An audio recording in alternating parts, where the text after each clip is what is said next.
RAS current update में आपका स्वागत है। आज का हमारा विषय है डिजिटल गोल्ड पर सेबी ने दी चेतावनी। हाल ही में भारतीय प्रतिभूति एवं विनिमय बोर्ड यानी सेबी ने सार्वजनिक नोटिस जारी कर निवेशकों को विभिन्न ऑनलाइन प्लेटफॉर्म द्वारा पेश किए जा रहे डिजिटल गोल्ड या ई गोल्ड उत्पादों के बारे में चेतावनी दी है। सेबी के अनुसार कई ऑनलाइन प्लेटफॉर्म डिजिटल और ई गोल्ड उत्पादों को भौतिक सोने के आसान सुविधाजनक विकल्प के रूप में बढ़ावा दे रहे हैं। हालांकि नियामक ने स्पष्ट किया कि इन उत्पादों को प्रतिभूतियों के रूप में मान्यता नहीं दी गई है और ये उसके नियामक ढांचे या कमोडिटी डेरिवेटिव कानूनों के अंतर्गत नहीं आते हैं। चूंकि डिजिटल सोना अभी भी अनियमित है, इसलिए निवेशकों को कानूनी सुरक्षा या निगरानी का अभाव है, जिससे ऐसे निवेश जोखिमपूर्ण और संभावित रूप से भ्रामक हो जाते हैं। चलिए अब जानते हैं डिजिटल गोल्ड के बारे में। डिजिटल गोल्ड निवेश के प्रकारों में से एक है, जहां कोई भी छोटे मूल्य वर्ग में सोना ऑनलाइन खरीद सकता है।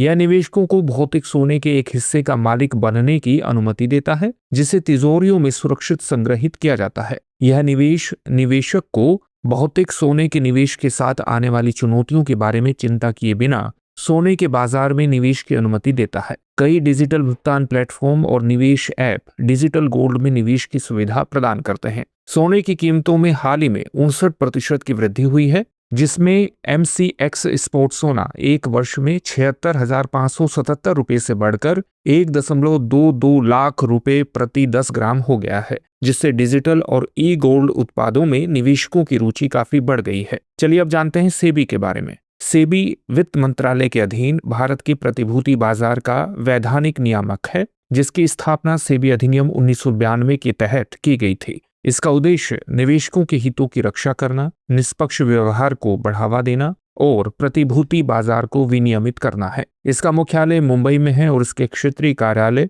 अहमदाबाद, कोलकाता, चेन्नई और दिल्ली में है। इसकी स्थापना 1988 में एक गैर सांविधिक निकाय के रूप में हुई थी और इसे 1992 में वैधानिक शक्तियां प्राप्त हुई। सेबी एक अर्ध विधायी और अर्ध न्यायिक निकाय है, जिसके पास विनियम बनाने, जांच करने और दंड लगाने की शक्तियां हैं। यह अंदरूनी व्यापार पर रोक लगाकर और बाजार संस्थाओं का निरीक्षण करके जारीकर्ताओं को नियंत्रित करता है। चलिए अब देखते हैं आज के अभ्यास प्रश्न को। सेबी के संदर्भ में निम्नलिखित कथनों पर विचार कीजिए। पहला कथन है, यह वित्त मंत्रालय के अधीन भारत के प्रतिभूति बाजार का वैधानिक नियामक है। दूसरा कथन है, इसका उद्देश्य निवेशकों के हितों की रक्षा करना, निष्पक्ष व्यवहार को बढ़ावा देना और प्रतिभूति बाजार को विनियमित करना है। उपर्युक्त में से कौन सा या सी कथन सही है या है? आपके सामने ऑप्शंस हैं, केवल एक, केवल दो, एक और दो दोनों, न तो एक और न ही दो। इस प्रश्न का उत्तर आप हमें कमेंट बॉक्स में कमेंट करके जरूर दीजिए। धन्यवाद।